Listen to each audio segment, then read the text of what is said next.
Hi, this is Radiance Thompson. I am an energy healer and spiritual coach, and today we're talking about making gut-based decisions, when to follow your gut and when to question it. So, excuse me for being a little bit late. Let's get started. Why do we use our gut to make decisions? When should we follow our gut to make those decisions? And when should we question if our gut is really something that we can rely on in that moment?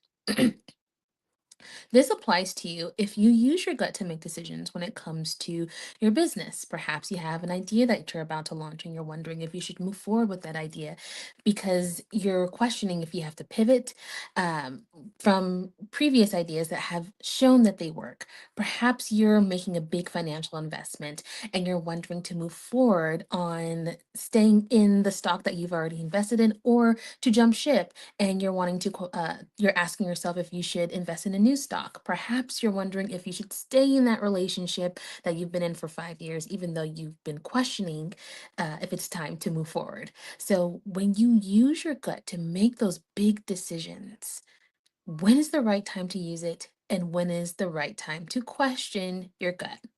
Let's get into it. So, this is for you. If you are a vibrationally sensitive visionary, you have a light that shifts the room. As soon as you walk into the door, you have a presence that is easily recognized. You have the ability to sense into others' energies. You have the ability to feel into others' emotions. And you want to use your gifts and you want to use your purpose to leave the world better than you found it.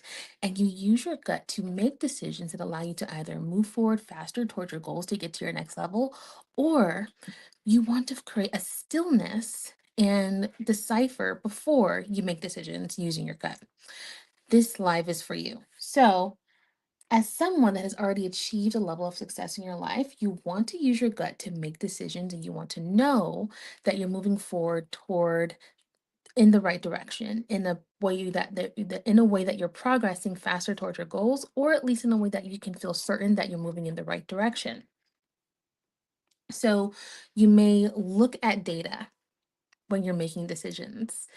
And when you're looking at data, and we're going to get into this in a little bit throughout the live, you're actually not following your authentic expression at first. You're looking at logic, you're looking at analytics, and you're saying, okay, what does it look like surface value when making a decision based off of what data that you're given? That's a different type of deliberation versus your gut. Gut decisions are actually considered more authentic decisions because it requires you to use part of your personal values when you're making gut based decisions. We'll talk a little bit more about that in a minute. So, going back to the data, as you start looking at what the data does, you're given numbers based on inputs.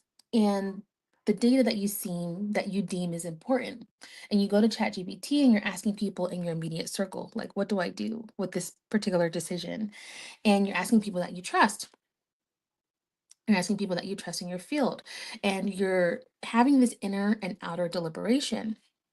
And while their perspectives are valued, something in your gut may be telling you to go the opposite direction of what the people in your immediate circle are telling you to do. And it's because there's a part of you that's wondering if it's authentic to you. So, when you do that, how do you know when to follow the data that you're being given? How do you know when to follow the advice that you're being given by others? And how do you know when to follow that gut soul nudge? So, let's get into the difference between when you have that aha moment, that, oh my gosh, this is where I need to be, and when you have that inner deliberation that is a more slow and gradual process. So when I looked at a Forbes article, sometimes insight and intuition are used interchangeably, and they're actually not the same because they involve different cognitive processes that you have to incorporate in your brain that your brain just does that aren't leading to the same result often, all the time. So, insight is usually that aha, that brains, it's your brain's changing and reconfiguring around the puzzle pieces of a problem. That's when you have different insights that lead to different ways of looking at a problem.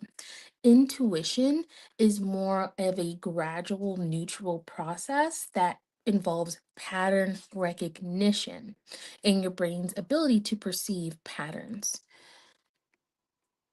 Now, with relying on your gut, according to the article, around 70% of people actually use their gut to make decisions.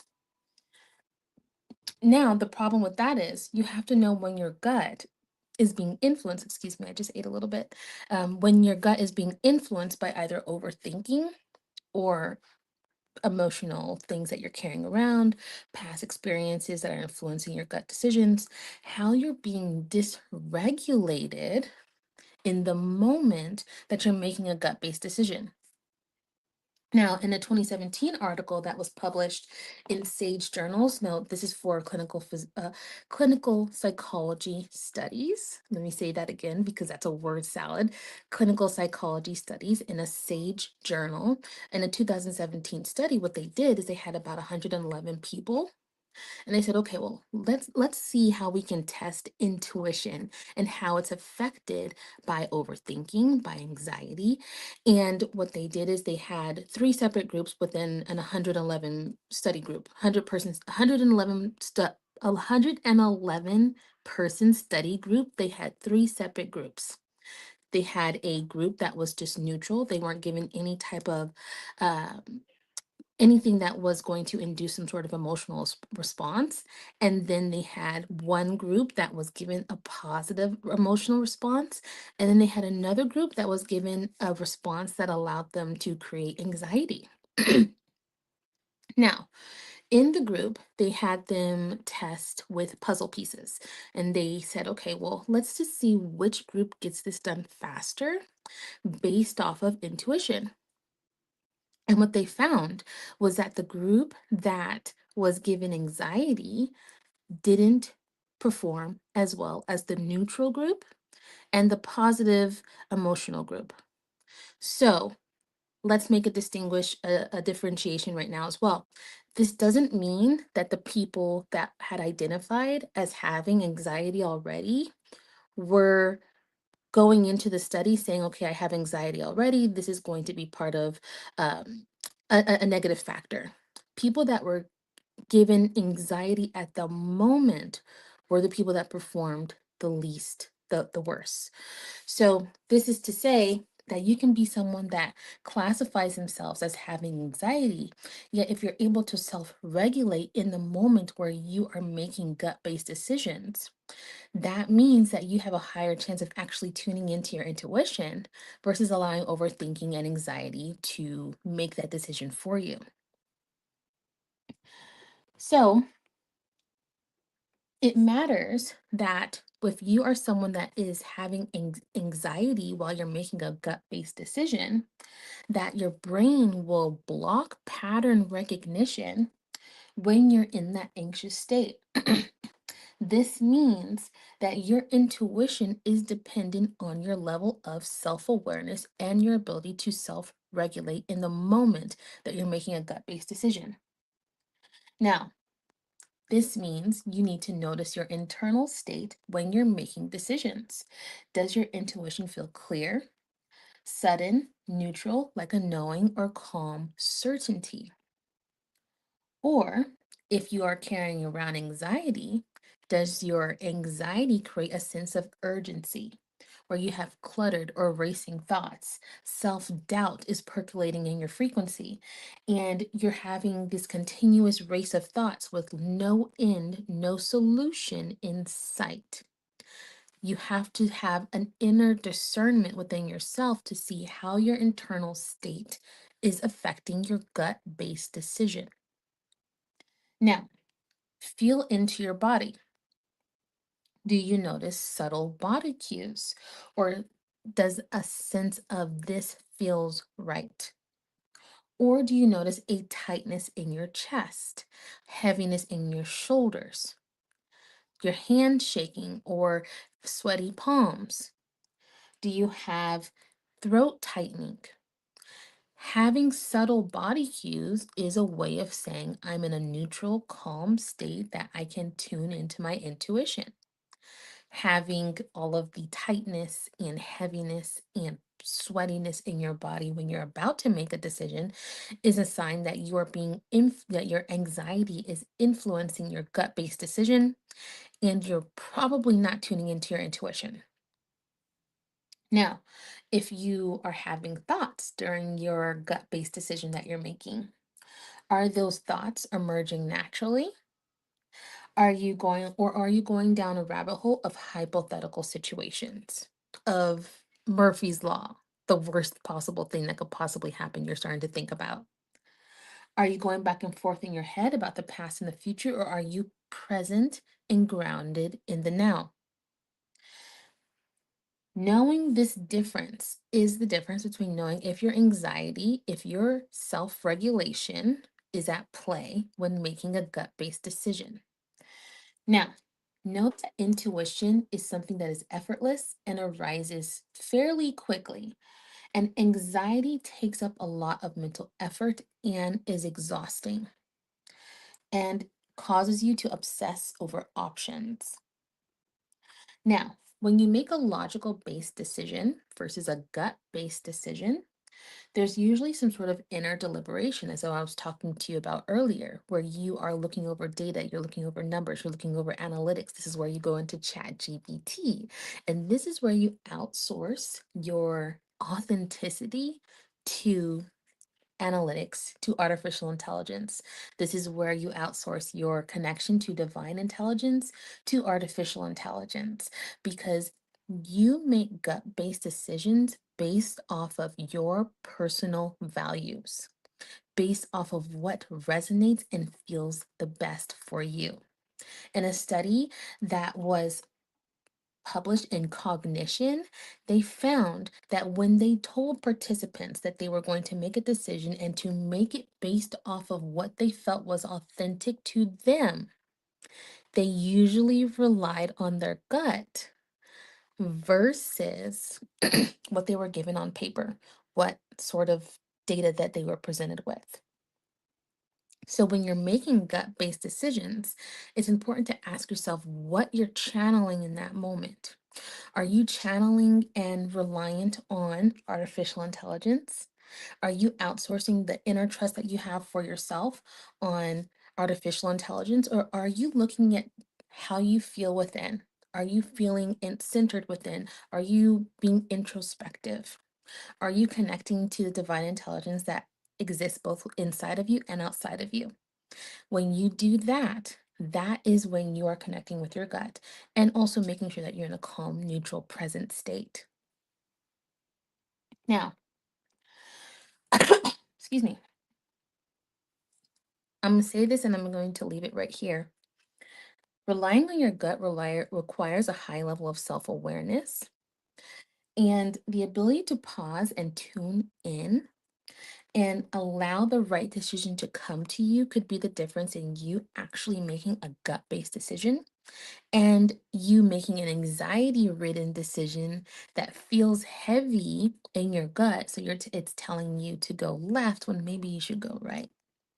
So being able to properly tune into who you are in that moment, not if you're someone that has trait anxiety that has already identified, I'm someone that is an anxious ridden person, being able to tune in and self regulate in the moment, even giving yourself a positive emotion or a neutral emotion can be the difference in you making a gut based intuitive decision on the fly and you making an anxiety ridden decision that you later have to come back and either change if you have the ability to or live with.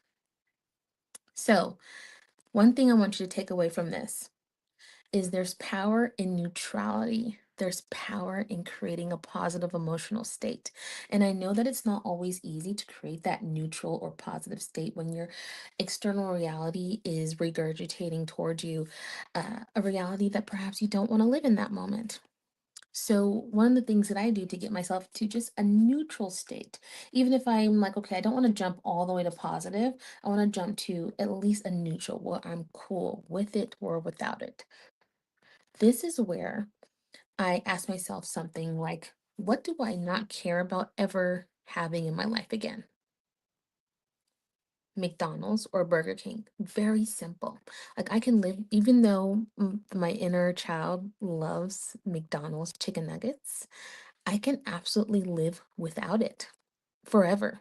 I can live without chicken tenders from Burger King forever. Find something in your immediate environment that you are good with and with or without, and create that neutral state. And then make that decision. That will help you with making decisions that you later have to come back and change or hope and live with that you perhaps don't want to deal with. Now, let's say you want to jump to a positive state, because remember in the study that I said the positive state, the participants that were given a positive emotional state also perform better than the participants that were given a anxiety ridden state. If you want to jump from if you want to jump into a positive emotional state, if you're feeling in a anxiety ridden state, it's best to go from neutral to positive instead of jumping all the way to positive, because it may be better for you internally to maintain that gradual step process from neutral to positive than jumping all the way from negative to positive. It's almost like you would be gaslighting yourself and doing positive avoidance or spiritual bypassing by not allowing yourself to feel that negative emotion that you're feeling in that moment, or not allowing yourself to experience the reasons behind your anxiety. So, giving yourself that gradual process can be a great way to maintain that positive emotion. So, for example, let's say I'm feeling ungrounded, completely anxiety ridden, completely just second guessing everything that I'm doing. First, I would get myself grounded. And you can do this either indoors or outdoors. Some people walk on grass, some people, walk on soil, walk on the sand. If you're not capable of doing that in the exact moment that you need to make a decision, what I do is I see roots coming through my pelvic area down to the ground, and I see all of my negative or perhaps just emotions I no longer want to feel in that moment going down into the earth, being replenished with emotions that I want to feel. I start to think of my kids. Um, Sometimes I start to think of, I'm not gonna even lie to you, I sometimes start to think of foods I like to eat because I'm a foodie and I love watching food videos. They make me happy. So I'll start to think of those things just to get myself into a better emotional state. And I allow those to replenish me. And then let's say I want to jump from feeling guilty, feeling shame, uh, and that's like my more negative emotion, to feeling neutral. Then I start to feel, I ask myself that question and I get into that state of, okay, the Burger King versus the McDonald's, and how I just don't care if I have either one of them in my life. That's my neutral. Okay. Or I see a number line and I put myself straight at 0. That's my neutral. And then I'll go to positive. So my positive, something that just really makes me elated, is the desired reality I want to live. Right. So I'll start to think of myself walking around Paris or Germany. I want to see my homeland where I was born. So I'll think of going to Frankfurt and seeing where I was born, going to Spain and tasting authentic paella. Those are my happy places. So I hope that you can create and find yours. I go there, I'm tasting the paella, I'm seeing it in my, like, seeing the ocean. I'm seeing I don't know, I'm not the best with geography, so I might be saying this correctly, but I'm seeing Gibraltar. I'm seeing like everything, Madrid, Barcelona, Sevilla, Andalusia. I'm seeing it, right? And then I'm like, okay, I'm there. I really had this thing where I wanted to try El Bulli when it was open years ago. So I'm seeing myself there. That's my highly positive state. And then I get to making that decision. So when you start doing this consistently, and this is something that you have to train yourself to do consistently, because your nervous system will backtrack to the reality and the habits that you've done before. So you have to do this consistently. And this is something that I have to pause and take a sacred pause to do myself as well. So you're not alone. You do this consistently, and you'll be able to create a state where you can make decisions with your intuition without your anxiety having such a strong hold on you. You'll start to trust yourself more to make decisions as you start seeing that progression forward.